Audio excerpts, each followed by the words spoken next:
Hello and welcome to another episode of Copper Bottomed. This week, the show is being produced quite late in the week. I'm sorry, I've been on jury duty, doing my jury summons. All it means is I've had a little bit more time for more news to come through. So let's get straight into it. This is for the week starting the 13th of November, even though I'm now at the back end of that week. Perhaps the most important bit of news for the copper market on the supply side this week is that Ivanhoe Mines announced inaugural resources for the Makoko and the Kiala copper deposits in the western foreland of the southwest of the Democratic Republic of Congo. It's pretty impressive stuff. 16 million tons and Makoko at 3.5 or 3.55% copper, plus that's in the indicated category, plus an inferred mineral resource of 154 million tons at just under 2% copper. So you're talking over 3 million tons of contained copper here, which is a significant discovery. Robert Friedland calls it the fourth largest discovery in the last 10 years.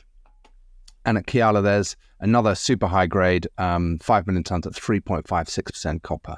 It just means that if you think about the average grade of copper being mined in the world at the moment, around 0.5% copper, these two indicated resources are over 7 times that grade. So you've got to move 7 times less rock or crush 7 times less rock to get the same amount of copper out. So this is, it should be very, very high margin, low cost copper that comes out.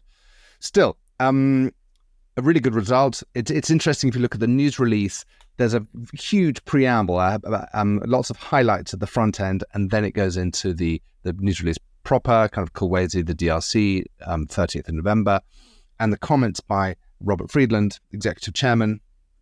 This team is now responsible for the largest copper discovery of the last 10 years, which is Kakula, as well as Kamoa, and now the fourth largest discovery in Makoko. They're looking into whether Makoko's near-surface mineralized zone is amenable to heap leaching, which if possible would be a very low capital intensive as well as a low carbon intensive way of producing copper cathode. Interesting. So they're looking at heap leaching, which is always an interesting thing. What I take away from this is that Ivanhoe Mines and Robert Friedland and the backing that he's given it over the years, this is nation-building stuff. This is, even for a country as big and as resource-rich as the DRC, these are significant assets which are going to change the course of the country. It's really remarkable.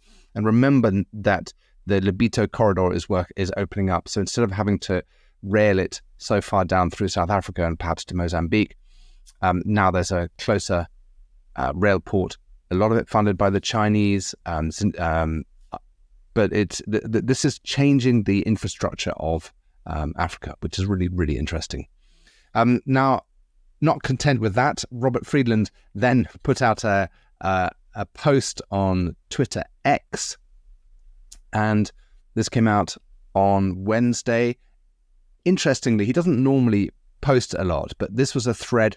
It might have been prepared by someone on his team. It might have been him himself, but it's got 9 points to it, and all of them are pretty positive about the copper price. He talks about how the cost of getting your concentrate turned into metal has fallen in China, which suggests that there's capacity in the smelters and the refineries.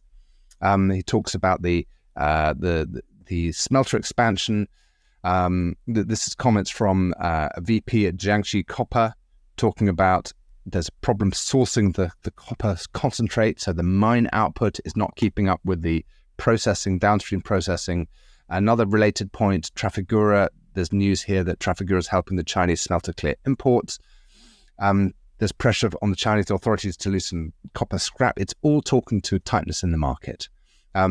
He then references the Cobre Panama situation, which I spoke about last week and the week before. Interestingly, if you look for the latest news on Cobre Panama, output is already being throttled back. The port is being disrupted by protest, and it means that they can't get the consumables, the reagents and the chemicals in, and they can't get the volumes out that they want to. So it's a 300,000 ton per annum mine, there or thereabouts. Remember that the surplus for next year has been forecast at 460 odd thousand tons. And the lawyers who were surveyed, I picked up a kind of story that the lawyers who were surveyed in Panama, there was a group that was questioned, and the view is that the mine license is going to be rescinded, so they're all revoked, which means that there's going to be a hiatus in production. Now, whether that's 6 months, which would be 150,000 tons off the market, or a year, which would be 300,000 tons off the market, I don't know. And we'll find out on the 17th of December when there's this referendum. But the risk is that margin of that surplus of 460,000 tons of excess copper supply next year, forecast relative to demand, will be a lot tighter.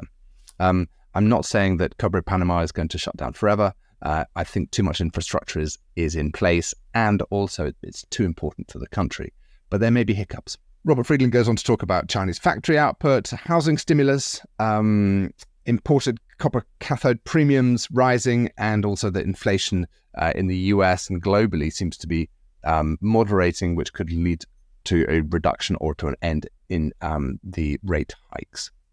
All good, positive stuff. And then I picked up another thing, which I thought was a really interesting thing for copper and for other metals linked to wind and solar, such as tin.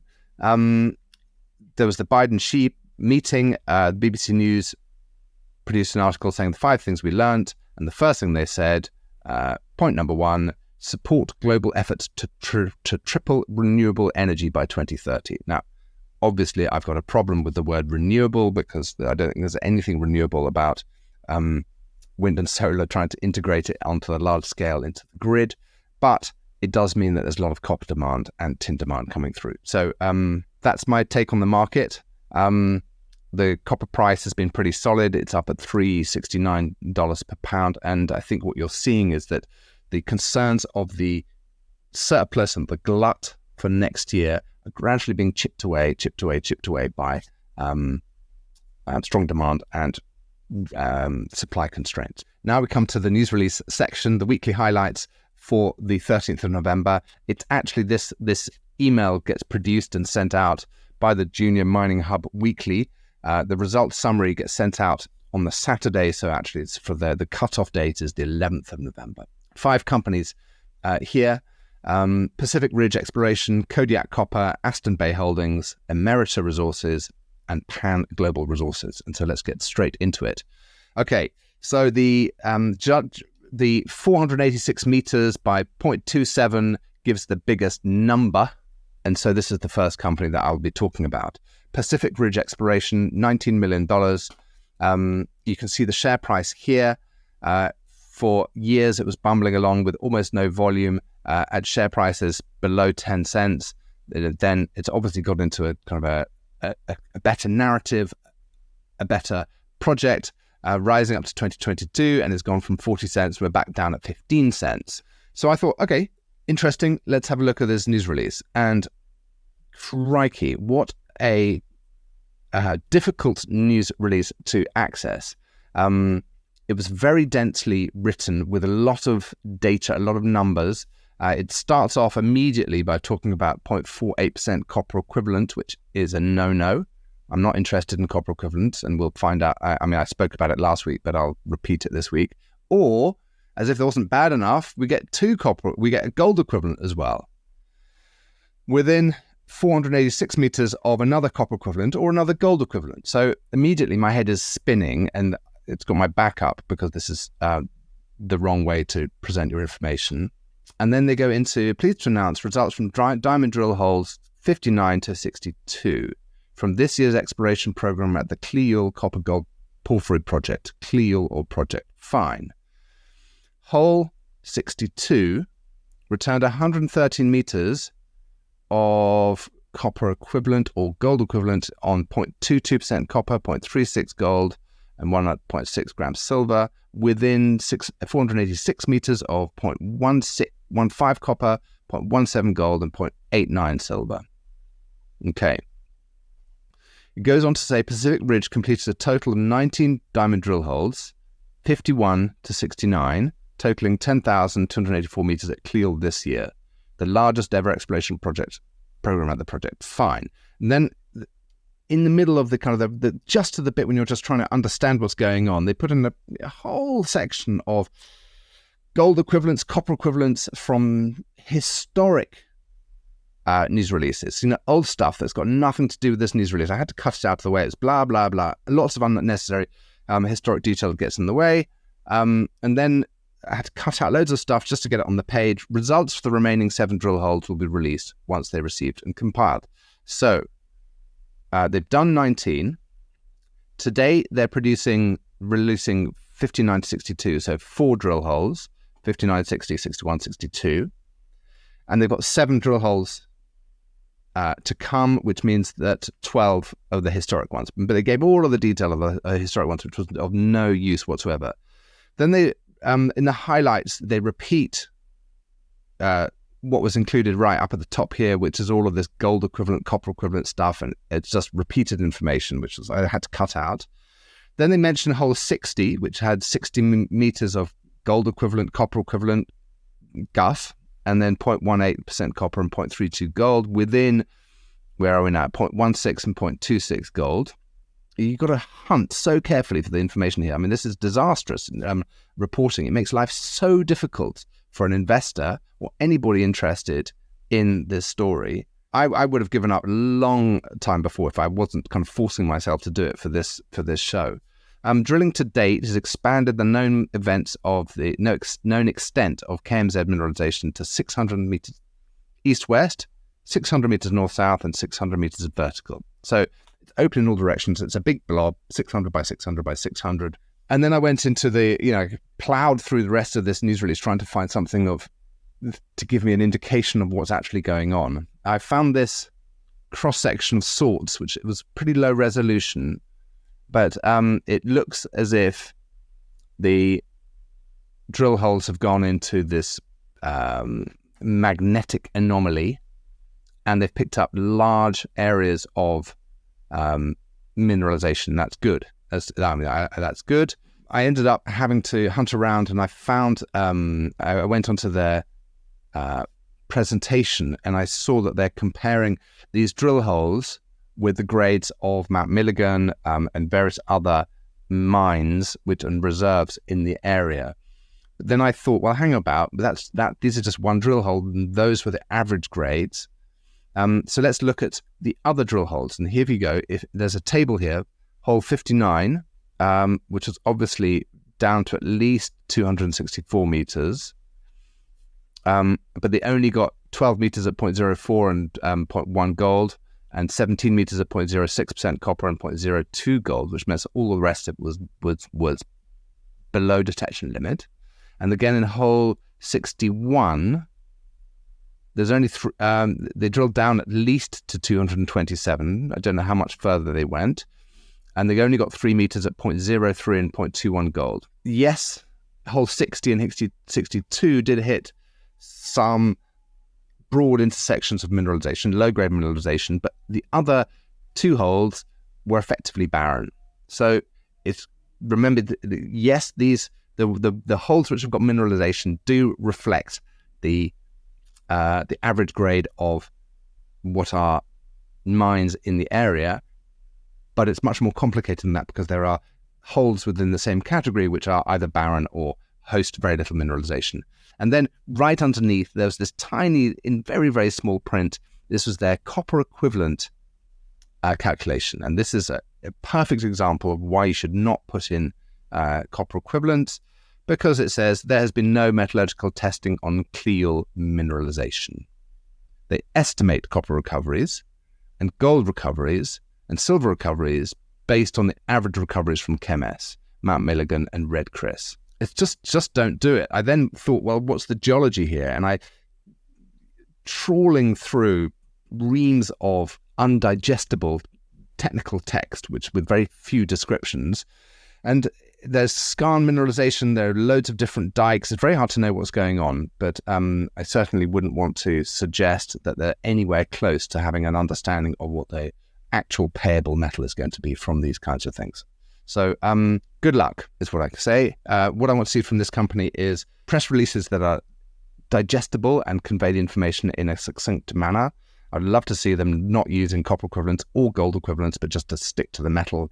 They need to find some consistently mineralized bodies of a higher grade, I think. Anyway, as I said, good luck. On to the next one. Kodiak Copper. Market capitalization, $37 million. Obviously, it's been a torrid couple of years since that first, let's call it kind of the first flush of excitement on what was potentially a discovery drill hole. It's been much harder to back up that first result, and that's really a function of what happens in exploration. Geologists typically go in and they drill the best targets first, and it's sometimes hard to kind of back up those very good initial results, particularly in a terrible market like the one that we're living through at the moment. Having said that, this is a peach of a news release. This is beautifully written. It's very clear. I've only got one minor gripe, which is that they use copper equivalent, but I think that's very entrenched in Canadian companies, despite it being crystal clear in the Toronto Stock Exchange guidelines that you shouldn't do it. But look at this. Kodiak drills from surface, copper at man zone. Lovely.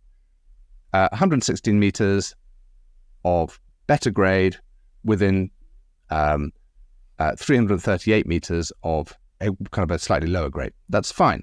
Okay, Kodiak Copper reports results from its fully funded, good, that's useful information, and its 100% owned MPD copper gold porphyry project, useful information.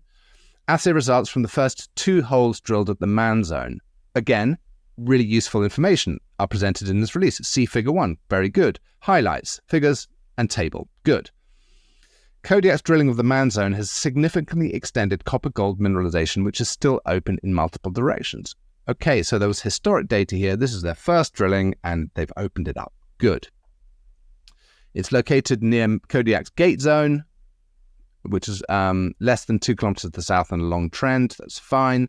New drilling in holes 1 and 2 delivered some of the best ever results at man, better than historic, I presume, and confirmed copper and gold from surface to almost a kilometer deep, including intervals of moderately higher copper gold grades. Good. I like the fact they call it moderately higher. It's circumspect. It's not exaggerated language. The drill holes ended in mineralization. Fine. It'll be a function of grade, really, and economics and a whole bunch of other things, whether it gets taken further any deeper. Okay, so they got 0.34% copper. Good. Thank goodness they didn't lead with a copper equivalent here, and 0.17% copper over the wider interval.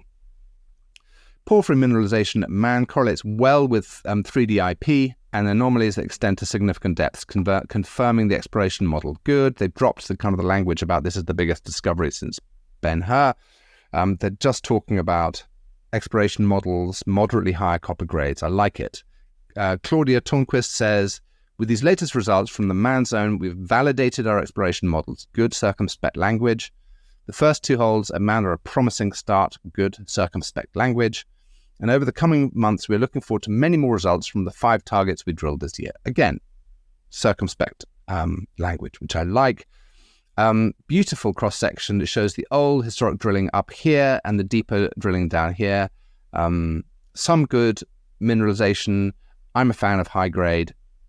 It might work if they get the tonnage together in British Columbia. It's a good company doing good exploration. The geology needs to help the company along, and you can understand why they're a market cap of $37 million,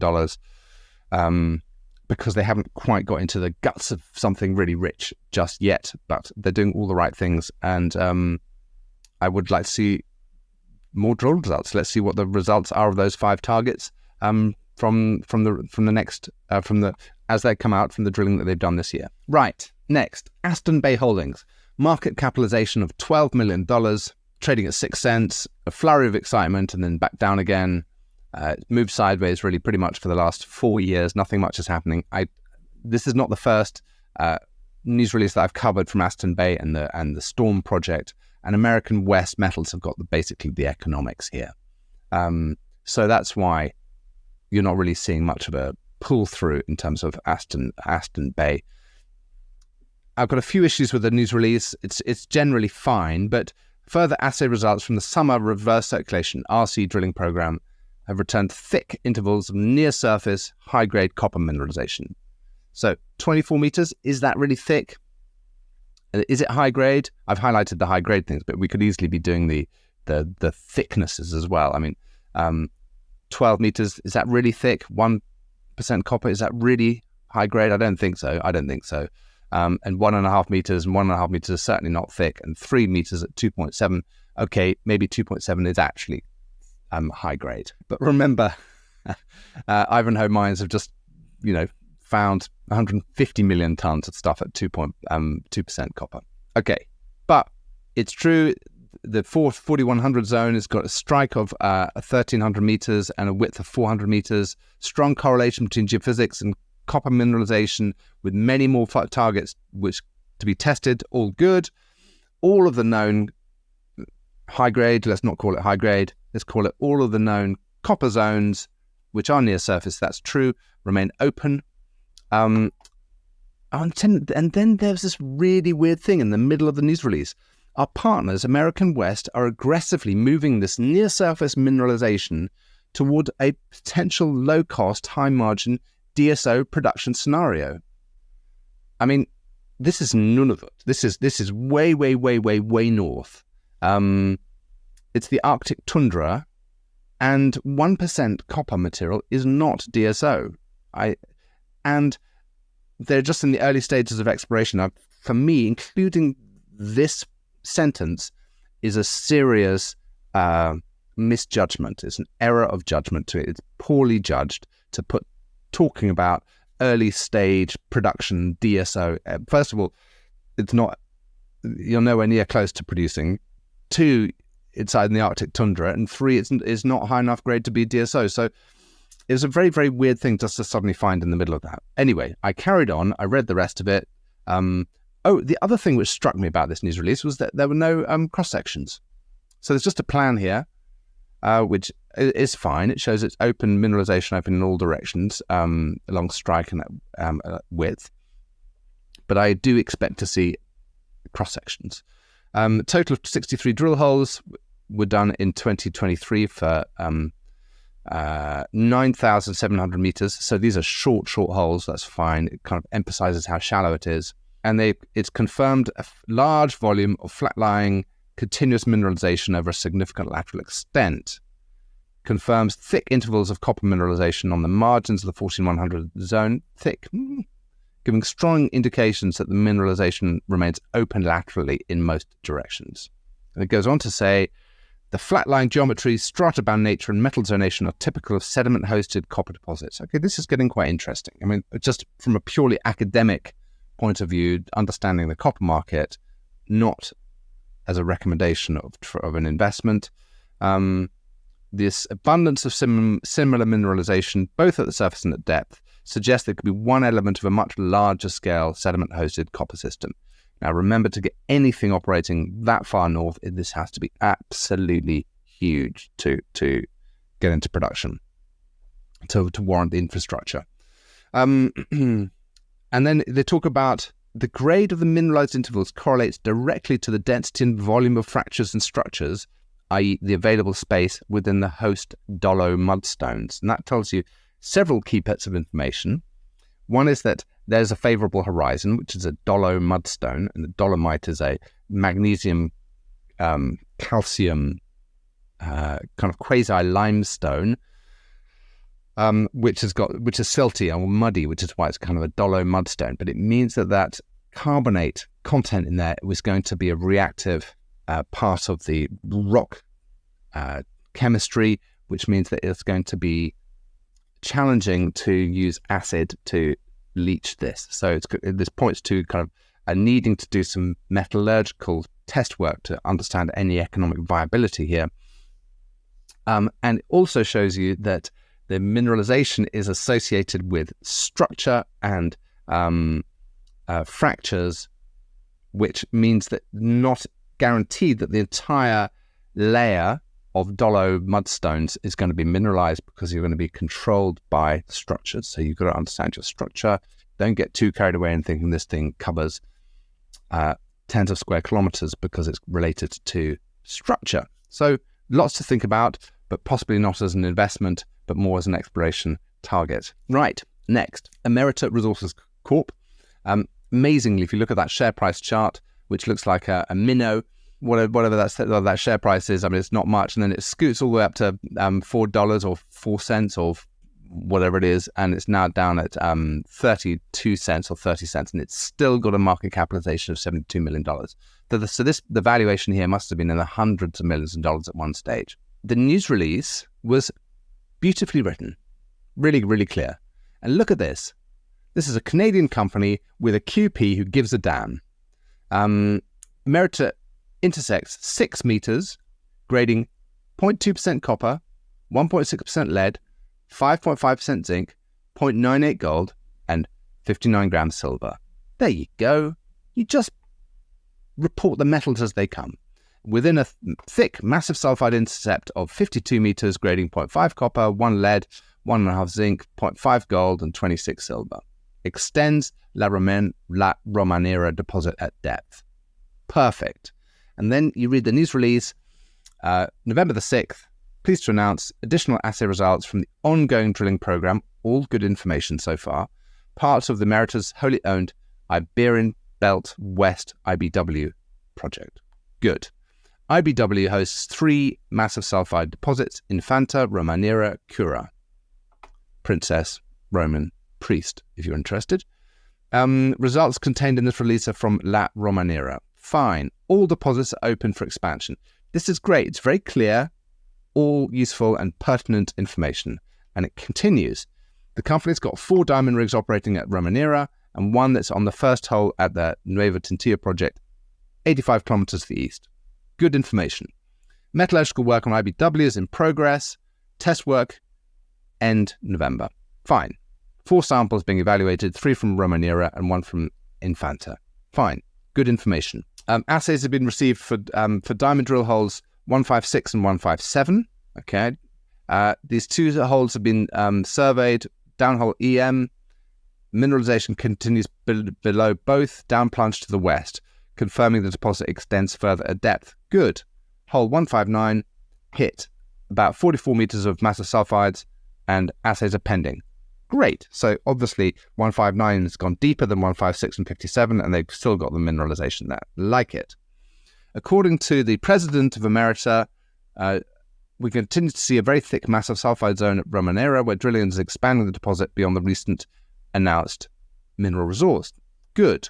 Given these some of the thickest massive sulfides to date at Romanera, in addition to the downhole EM, we're optimistic there continues to be significant room to expand this deposit. Great. I like it all. And then they give you the results from the 2 drill holes, 24 meters at 0.5, 0.8, 1.91, and 38. Really, really good and true. They talk about the true thickness here. Super. The only thing they don't put in there is the from and the to, which indicates that it's probably quite deep. And then if you look for so the weird thing is that this is a really good news release up to this point. And then they don't include the from to, and they don't include a cross section. All we get is a long section, which makes me think, oh, that's a bit weird. And then you measure, like, how deep is that? I can't actually remember what the scale is on this, but we're several hundred meters below the surface. And I thought, actually, what I'll do is I'll go to the presentation and see if I can find a cross section. And there I did find a cross section, and you can see that this is steeply dipping. So these holes, which are below the bottom of the resource, are obviously several hundred meters below, which means that they're not trying to hide something. They're just not being open when they talk about the from to on their front page of their drill resource. Come on, guys, give me the from to. Don't shy away. And then another weird thing, I thought I'll go and have a look at the resource that they've recently published, and in it they talk about the mineral resources are reported at a cutoff grade of 3% zinc equivalent. I mean, the whole thing's at 7 and a bit % zinc equivalent, and I thought, oh, that's interesting. I wonder how they do their zinc equivalent calculations, because they can do this for a resource. You're allowed to produce it, and they talk about the zinc equivalent grade is the grade times the recovery times the zinc price. And then adjusted for all of the others, the lead, and then translated into the copper, and then the silver, and then the gold. And the long-term price assumptions are quite punchy. That's fine. But it's really the relationships, it's the relative value of zinc to copper that's important. And actually, 9,500 copper over 3,000 ton zinc boosts is fine. It's in line with where we are today. But this is slightly out of kilter. The gold to zinc ratio is slightly out of kilter because the zinc price is not 3,000 and the gold price is only 1,800. So that ratio is going to skew things. But then I went on and they talked about looking at the metallurgical recoveries of 100% zinc. Well, that's not true. And then 80, 80, 80 and 20%. And I was thinking, crikey, what's going on here? This is really weird. And I know I keep talking about you shouldn't have metal equivalents for exploration results, and you should not. And I'm just going to illustrate why. There's let's follow me through these next few slides, please. Okay, now let's look at the payable. And Emeritus is talking about a zinc equivalent grade. So let's look at the zinc case in specifically. If you go to the tech website under media, investors, presentations, and webcasts, you can find a modeling workshop that they did in 2015. And the link is right here. I urge you to go and download it and to save it on your computer, because if tech ever gets bought out, you're going to want to hang onto that presentation because it's really, really good. They talk about the copper market and they talk through some worked examples of what you can expect to get in your metal equivalent or your copper equivalent. And the crucial thing is about your payable zinc or your payable copper in copper's case, but here for Emerita, it's your payable zinc and silver. Now, look at this. If your concentrate grades above 53.3%, you're likely to get 85% payable. Only 85% payable. And if it's less than that, you deduct 8 units. And the silver in your zinc concentrate, if it's running above 93 grams, or 3 ounces, you deduct 3 ounces and pay for 70% of the remaining content. Yeah? So, I mean, this is why you must not use metal equivalents in an exploration play, because you just don't know how much metal you're going to be getting out. Okay? So, Tech brilliantly, they talk about this. They look at the benchmark treatment charge in dollars per dry metric ton, and a price basis of the metal. Okay, this is a few years back, and the zinc price is now whatever it is, $2,300. But effectively, this is about 12% of your metal price goes and paying your treatment charge, and there are no refining charges for zinc concentrates. Now, what is a treatment charge? It is the cost of what it takes to convert a ton of concentrates into metal. It's a market-driven commercial term. So when the smelters are empty, they reduce the treatment charge. When smelters are full, your treatment charge rises. Okay? It's charged by a refinery to a mine. It's revenue for a refiner and it's cost to a mine. So if you're an exploration company and you're converting your metal in an exploration result, you just shouldn't do it because you've got no idea what you're going to be get paid for. There's also price participation. There are base prices and the escalators. I won't go into the detail of this, but it's a complex market. It's flexible to changes in the price. So there's kind of a bit of risk distribution as well. Now, here's a worked example. Now, we're talking about the payable zinc example here. Remember that if your grade is above 53.3%, which is here, in this example, it's 55%. Tech has used 55% here. And they said, this is the zinc price. This is the silver grade in concentrate. And this is the silver price. So the payment terms, you get paid for 85% of the zinc content, multiplied by 55%. So you're getting this, and that's what you get paid. So it's not $1,800, it's $840 because the concentrate is not pure zinc. That's fine. And then the silver included into that concentrate, you only get paid on 2 of the ounces of the 5 ounces and multiply it by 70% payable. So that is what you get, $21. And so this is the payable you get per ton of your concentrate. And then you've got to take off the treatment charge, which is 12% of the payable. of the original, of the full metal price of zinc, remember, but this is actually off your payable zinc here, and then the price participation, the escalator, or the adjustment. And so you're getting paid $624. And remember that the total treatment charge is 28%. Excuse me. The total treatment charge in this case is 28% of the total payable. So 28% is a huge amount. And remember that most companies that report exploration results and metal equivalents are not talking about their payables, and they're not talking about the treatment charges. So it's an absolute no-no to use metal equivalents in exploration results. I cannot say it enough. So there we go. Just a final point, and of course, it begs the question, how did Emerita Resources do their resource calculation? In this news release here, if I just go back up to it, Mineral Resources reported a cut-off grade zinc equivalent, and they talk about this zinc equivalent calculation here. It doesn't include payable, it doesn't include treatment charges. I hope that resource that they published does include that, because otherwise that's going to change the economics and the outline of that resource. I'm not a shareholder. I know nothing about it, the company, but if I was a shareholder, I would want to check that pronto. Right, moving on. The last company that I'm going to talk about, or the last news release this week, is from Pan Global Resources, which has got a market capitalization of $42 million and a share price of 18 cents. It's at a multi-year low, 2-year low, but it's a good company. Goodness me. Pan Global, this is a really, really nice news release. Pan Global intersects 1.04% copper. Thank you. No copper equivalents, over 15.9 meters at the western expansion of La Romana, another Roman age discovery in the Iberian Pirate Belt. And this is copper, tin, and silver. The preamble, they whack up the highlights at the front end. Highest grades intersected to date in the 25-hole drill program.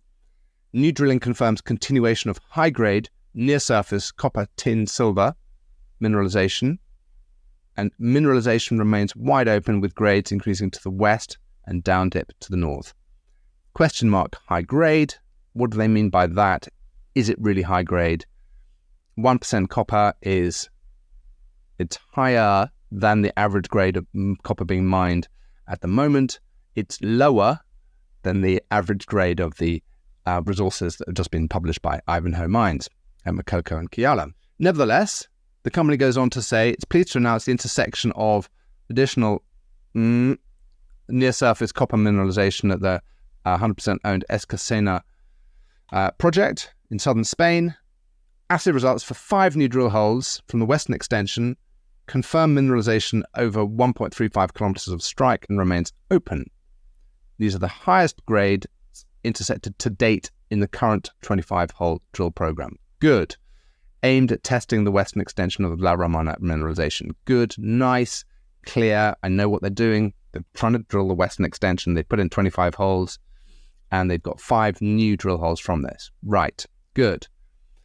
Interestingly, this company, the CEO, Tim Moody, he's one of the industry's good guys. He's a straight shooter. I spoke with him a few weeks ago because he called me up to talk about the use of copper equivalents, and he says that he's got some documents from the Toronto Stock Exchange which does mention exploration companies being able to use them. I did see that slide from a few years back. I'm just going to stick with what I can see on the TSX website that's publicly available to everybody. They are the guidelines. You can follow them, and it does say that you should not use copper equivalents or metal equivalents. So we had a very civil conversation. As I said, he's a super guy. He's an excellent operator. He wanted to continue to use the copper equivalents just to show the value of the tin. It's a difference of opinion. I'm not going to get into a lot of argy-bargy here. I would rather that this tin just speaks for itself. And I think tin has got such a compelling narrative that I don't think you need to convert it into copper equivalents. But at least here, it is clear. So 16 meters at 1.04% copper, 0.03% tin, and 2.4 silver. From 79 meters, good. We've got the from 2, which is good. Hole 170, 12 meters at 0.8, copper 0.09 tin, good. From 61 meters, nice and shallow. Thank you for including that. Hole 168, 13 meters at 0.67% copper, 0.13% tin. There you can see the value of the tin, because it changes this relatively low copper grade here into what he calls a 1% copper equivalent, but I would avoid doing that. But again, from 52 meters, so nice and shallow. Downhole EM provides strong indication that the higher grade mineralization continues. Yes, it is higher grade. I wouldn't call it high grade. Drill hole locations shown, assay results summarized, collar details presented, all very good. And here comes the quote. It's encouraging that our ongoing drill program confirms extensions to the high grade copper tin mineralization. The potential to expand the high grade mineralization further along strike to the west and down dip is exciting. The east-west strike length is now more than 1.35 kilometers and remains open with step-out drilling ongoing. Good. And then he goes on to say, the combination of near-surface mineralization, simple and predictable geometry, that's a good point. Favorable metallurgy, that's a crucial point, particularly when it comes to tin, are significant advantages for potential open pit development. Good, I like it. All well-made points that you can't, it's not new news, this is just opinion, but that's why the quotes are there. They're to reinforce these messages. The $6 million non-brokered private placement finance that closed earlier this week puts us in a strong position to fund a multi-target exploration program and maiden resource for La Romana. So that's the plan for next year. Really nice news release, beautiful cross-section, beautiful plan. What I particularly like about this plan is it shows the anomaly off to the west. It shows the A prime of the where the sections are, and B prime. I only had space to put in the A prime cross-section, but it's crystal clear, very, very nice. If you look on the news release, actually the B prime cross-section shows some very nice supergene mineralization. Interestingly, zone B also has this kind of good grade, 1% copper, 0.03% tin, below the supergene zone. So that's encouraging. So all in all, a very good news release. I beg to differ about the use of the metal equivalents, but we're not going to die in a ditch about it in this case. And that is the roundup for the week. I hope you found that useful. And remember, kick back when people talk about metal equivalents. It just does you no services as an investor, because they have got no idea why or what those equivalents are, because it's just too early. You just don't know. So keep pushing back. And see you next week. Thank you very much.